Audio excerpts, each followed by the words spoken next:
Reviews in the run. We're here at sunny Edmonton, Alberta for two great video games live concerts. You okay, man? A little cold. All right. We actually found ourselves here at the Ice on White Sculpture Festival, which is perfect for our first game, right? Lost Planet. Yeah. Today on Reviews in the Run, we're taking a look at Lost Planet Extreme Condition, Trauma Center Second Opinion, NBA 07, and it versus its WarioWare Smooth Moves against Rayman Raving Rabbids.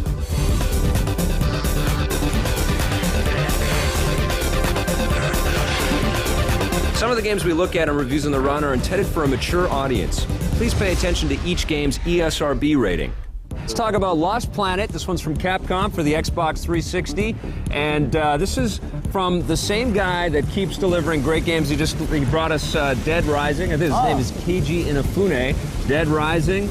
Worked on Mega Man back in the day. And what I liked about this game a lot was that it was very reminiscent of a classic Capcom game called Bionic Commando. That's right. Which I loved and completed way back on the NES days. And I totally love the flinging your arm out, grappling hook deal. Yeah. And you have the grappling action in this game, in addition to a plethora of really cool weapons to kill bugs with. Well, you know, one of the cool things about the grappling hook in this one, too, is that you can really attach it to almost anything. Yeah. It's not like some of those games where it's like Batman Begins. Here's where you have to have the grappling. Yeah. Whereas this, you can actually, even if it doesn't lead to anywhere, you can still grapple up there. There are still invisible walls in the game, but for the most part, it is a pretty expansive kind of environment for you to chase around in. And obviously, everybody's seen imagery and pictures on the internet and stuff like that of this game. It looks like just like you're all in a big frozen, tundra like this. You like that word, tundra? I love that word. Say it again with Tundra. me. Tundra. Tundra. It's just a desolate, deserted, dead kind of environment with snow flying all over the place and lots of crazy looking Starship Trooper rip-off enemies. Well, I mean, I thought that was some of the best parts of the game. Yeah. Were these amazing enemy creations. I thought they had some of the most grotesque and weird looking. It reminded me a lot of like the creatures in Gears of War. You know, that kind of like scary kind of thing. But definitely not that level of artistry in terms of character creation, animations, texture detail. It's really good. And I like the design was good. The design was good, design absolutely. Was cool. But Gears has raised the playing field a little bit. Right, from a graphic standpoint, but again, from a design standpoint, like I like the flying trilobite things. The guys that are kind of half, you can see through them a little bit. And how about that big giant? Well, the Green Eye. Green Eye. Yeah. I mean, they got to find a better name for Green Eye. It's like, oh God, we got to ship this game. Well, he's got green eyes. Green Eye, perfect. All right. Gale, you never mentioned that thing. Pretty lame storytelling, I thought, you know, with kind of soap opera cheesy voice acting. Dude's Wayne? Wayne? You don't have a lead character named Wayne. I like Bruce Wayne as the last name. I thought that the snowflakes were quite lovely. The snow is beautiful in the game. Very lovely snowflakes. But so is the lava. It has these mechs, these vital suits. I love them. There's a whole bunch of different varieties. They have different capabilities and different weaponry. You can actually take giant guns and stick them on there and sort of Lego-ize them. Off and use them as well. You can also jump into up to 16-player multiplayer matches, and those are pretty fun. It's overall, this game isn't really like the Thinking Man shooter. This is really just enemy wave after wave after wave. I like I thought the music was quite well done. I love the explosion effects, like the visual effects when you're blowing stuff up. It looks incredible. Yeah. And it's all about thermal energy. You got to maintain as much thermal energy as you can because of the depressing cold environments. Kind of like this place. Right, let's go get some thermal energy. What do you say, like coffee or something? Rub our hands together. Keep your hands down your pants, actually. That works well. Oh, yeah? How do you know that? Just, keep them out of my pants is what I'm saying. Oh, okay. Don't touch my pants. As a general rule, keep your hands down your pants. That's right. It creates warmth. What are you going to give Lost Planet Extreme Condition? I had fun. I'm going to give it an 8. I'm giving it 8 ice cubes out of 10. All right. All right. On the positive side, we really like the design of some of the creatures. We love the grappling hook and mech elements. Some of the graphic effects, like the explosions and the snowflakes, are pretty cool. And we really thought the music was outstanding. On the negative side, you're going to find some invisible walls in this one. The storyline's pretty cheeseball. And what's up with naming a character Green Eye? How lazy can you be? Tetsuya Mizuguchi of Luminous fame has a new puzzle game for the PSP. It's called Every Extend Extra. It's been out for a little while, so it's not super new, but it is totally bizarre. I will say that. It is a very, very trippy game because the whole object of this game is to blow up and take as many with you as you possibly can. You're trying to clear the screen and collect a whole bunch of little gems or jewels or little objects, because every level, everything changes. All the graphics change, the whole sort of look of all the enemies and creatures that are on the screen completely change. And it actually is a kind of a pressure cooker kind of game, and I was surprised at how often I was dying and really getting owned by the experience, because it's not that easy. As cool as it looks, as unique as it is, as great as it sounds, this one definitely does not have the lasting effect of Medios for the DS or Luminous for the PSP. But if you're a Mizuguchi fan and you've played through Luminous as much as you can take, go check out Every Extend Extra. I'm going to give it a 7 out of 10. Hey, don't go away. We're coming right back with a look at Trauma Center's Second Opinion for the Wii, right after this.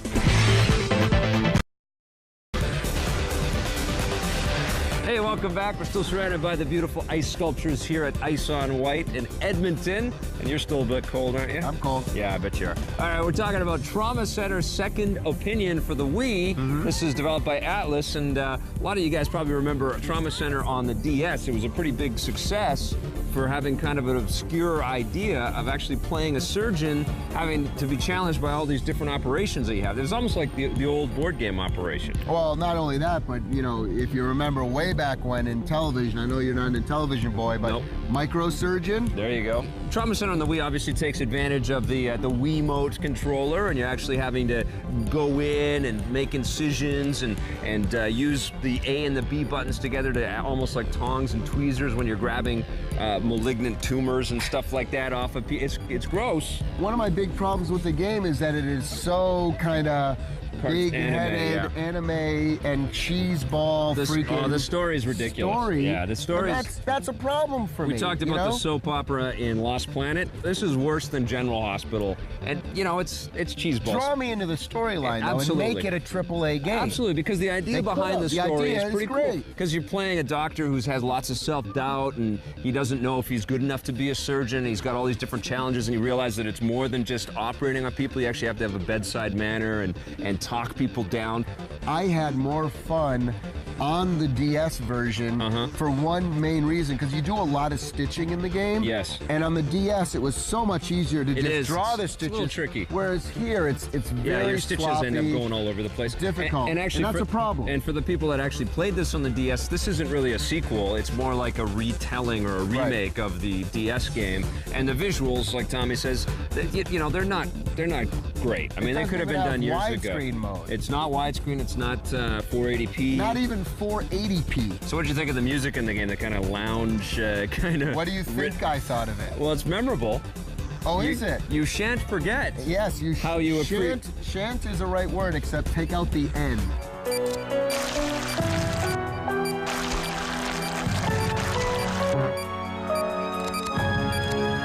But I really enjoyed this game, and I think if you have a Wii, you haven't played this game, it's definitely worth picking up. I'm giving Trauma Center Second Opinion 7.5 out of 10. I'm giving it a 7. On the positive side, the gameplay is very unique, especially if you haven't played the DS version. Although reading through the storyline and hearing some of the lame dialogue's a little bit cheesy, some of the ideas are pretty cool. And it's great to see the Wiimote using some clever ways in order to save people, which is a nice change of pace. On the negative side, it's sometimes hard to use the controller, especially when you're trying to stitch people. The music was pretty annoying. It's pretty much the same game as the DS version, but probably the most disappointing part is that the presentation is so cheesy. We would have loved to see a more serious side. Hey, stick around. NBA 07 is coming up next.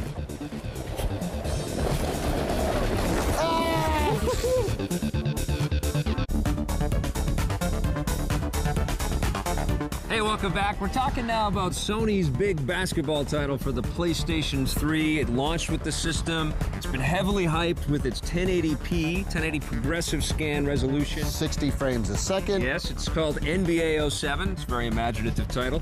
And it's developed by Sony, actually, the San Diego studios. Now, the thing with this game is that they've already made the NBA 07 game and previous iterations on the PlayStation 2 and PSP. And on the PS3, it definitely looks better. It's definitely got the flashier transitions, and the character models look pretty cool. Lots of sweat. But it makes every single character look like this glossy coated mannequin. People. Everybody's varnished. Now, I thought the music in the game was great. Of course, it's a lot of rap music, which kind of fits in with everything, but I liked hearing David Banner and KRS-One. I know. Del the Funky Homo Sapiens in there. But I was grooving on it. I thought the tunes fit perfectly. It's very high energy. It's appropriate for the style of game. I like the tunes a lot in this game.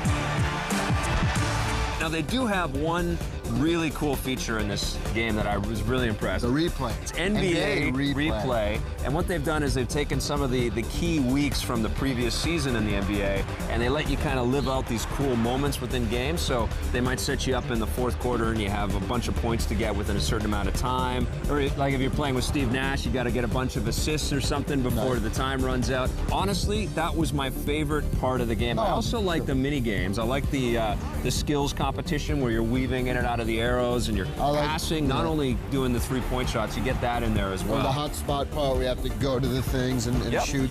But they stripped out some sort of key features like the life, which is a big deal in the PS2 version. They even don't have the slam dunk contest, which you can actually get on the PSP version, and no commentary. There's the arena commentary, but no kind of play-by-play going on as you're playing this game. But there's a lot of bugs in the actual gameplay, which I had a problem with. Less bugs than NBA Live, though, on the 360. You get whistled for fouls, and you're not even near a freaking guy. It's almost like it's like just automatic random fouls. Well, I'll tell you what's random about it. The defense is totally random. You never know if you're going to steal a ball. It's a total fluke if you ever get the ball out of an offender's hand. You know, basketball should be as fun to play on the defensive end as it is on the offensive end, and it really isn't. I'll tell you what else sucks about this game. What's that? The full US $60 price tag. Oh yeah, you know, well that's next-gen pricing right there, right? Yeah, well. What are you going to give NBA 07? I'm giving it a 5.5. I'm going to give it a 5.5 as well. On the positive side, the presentation is super cool. Although the characters look glossy as hell, the sweat engine is actually kind of neat. The NBA replay mode is unbelievable and really unique, and we thought the music was pretty cool. On the negative side, there's not really any defense to speak of in the game. The characters all kind of do look like plasticky mannequins. And worst of all, this game is full price and it has less features than the PlayStation 2 or PSP versions of the game. All right, today in hardware, we have Nintendo's classic controller for the Wii, and I think the big kind of reason behind this whole device was to kind of complement all the virtual console games that you can download on the Nintendo Wii service, and it's shaped very much like an old Super Nintendo controller, except it has the two analog thumbsticks. Which wasn't, by the way, the greatest of controllers, that Super Nintendo the old Super Nintendo control? Surprisingly enough, this is not comfortable at all either. Not surprising. And it's a little bit awkward because they actually have the Z triggers and everything like that. You have not only the shoulder buttons, but there's two buttons on the top of the controller, and it's hard to reach those inner ones. And the thumbsticks just don't feel that responsive and that well designed like all the regular stuff that's out there. You know, for some of the old NES stuff, Super Mario Brothers, you got your Zelda, you could just use the current remote. Yeah, you just turn it sideways. On its side, and it has the D-pad and the A and B buttons. For Bonk's Adventure or for like the R-Type or something like that. TurboGrafx games. So. Yeah, but my biggest problem with this controller, because it's priced right, it's only about 20 bucks to pick up this thing, is that you actually have to plug it into the Wiimote, and it takes the place of the Wiimote as a controller. Right. Whereas if you bought a GameCube controller, you could plug it into the Wii. Right into the box. And then use the Wiimote as one of the controllers and have your GameCube controller be the player too if you have somebody else over. I'm not going to recommend it. No, me either. All right, don't go away. We've got a great versus for you guys. It's, what are you doing? I just kicked this guy in his ice nuts. Don't do that. We've got a great versus for you guys. It's WarioWare Smooth Moves going up against Rayman, Raving, Rabbids. It's mini games galore.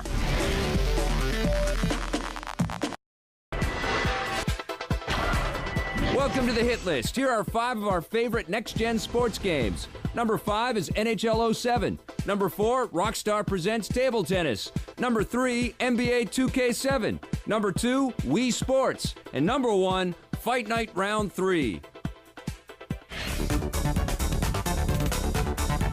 Hey, welcome back. We've got a great versus for you today. It's WarioWare Smooth Moves going up against Rayman, Raving, Rabbids on the Wii. And both of these games, obviously, are a mass collection of mini games. That's right. And WarioWare's been doing it for a while on the Game Boy Advance, and he had the DS games and a GameCube game, and now it's on the Wii, taking full advantage of the Wiimote controller. And Rayman started out as a platform action-adventure game, and then they got wind of what the Wii was capable of, and they said, let's change everything and make it a mini game factory. And so here we go. What do you think of the graphics for these two games? WarioWare is so basic and so... It is, but there are very some... lame. I mean, literally, like... For the most part, yes. The art, like, we could draw better art than a lot of it looks like it was made by 6-year-olds, but that's part of the charm of the game. Well, charming for you, maybe. And the story stuff, I thought, in WarioWare actually was pretty punchy on the screen. It's almost 3D, the way they're jumping out of the screen at you. Right. Whereas Rayman, it does have a similar kind of look to the, Hoodlum Havoc and some of the other Rayman games that we played in the past, except that it's broken up into smaller little chunks, and, in one mini game you might be shooting carrot juice at little bunnies. That's the big deal in Rayman, Raving, Rabbids. Kill the rabbit. Your enemies are these cute bunnies that they're actually pretty funny. They have a good sense of humor and stuff, but you're always like knocking them on the head or shooting them with plungers. But WarioWare, the art design is all over the map. It is all over the map, and that's part of the fun of that game, though. You don't know what's coming up in your next minigame. I don't think really crappy art is part of the experience for me. You know what I'm saying? I'm sorry, they do have call me crazy. They do have some 3D art in WarioWare. There's some classic old Nintendo stuff that's redone in 3D. And then there's some stuff that somebody did in 3 minutes. Some looks like pencil drawings, but hey, if you're talking graphics, I gotta give it to Rayman. Not that any of them are great. I thought both games actually look pretty good for what they are. They're mini games all over the place, but I have to be honest with you, I kind of preferred the variety of WarioWare, so I'm giving it to WarioWare. But what about the audio? Well, again, I gotta tell you, the audio in both games are pretty annoying. Yeah. The voiceovers are pretty crappy. You didn't like the disco, the storyline, Rabbids song versions of Girls Just Want to Have Fun? The storyline is crap, and the sound effects are rudimentary. But all that being said... You love the audio. Yeah, I mean, it's embarrassing, but I mean, again, this is the style of games that these are, so you have to take it for what it is. But that being said, why not have awesome audio in some of these games, especially WarioWare? The music in WarioWare very is punishing. sounding. Yeah, very punishing. Horrible. And I don't mind some of the music in Rayman, but they don't have enough of it. Right. And I liked kind of the sound effects and stuff like that in WarioWare because there's a lot of old Nintendo sound effects cut through everything. So I'm giving my audio vote to WarioWare. Oh, God. What about you? Terrible choice. As annoying as Rayman was, I still got to give it to Rayman because Wario was more annoying. We're just not agreeing on anything today. Okay, what about the gameplay then? How do these two compare? The problem I have with WarioWare is this, though, is that they're these little 5-second games. Now, what I did like is that... That's the whole idea. That's the game but you know design. what? But in Rayman, the games last for a little 30, bit 40, Rayman 50 seconds. is probably closer to Mario Party, and WarioWare's different. And I've always loved Mario Party a lot more than WarioWare. I like WarioWare better. But the thing is, with WarioWare, it's only ever one simple task.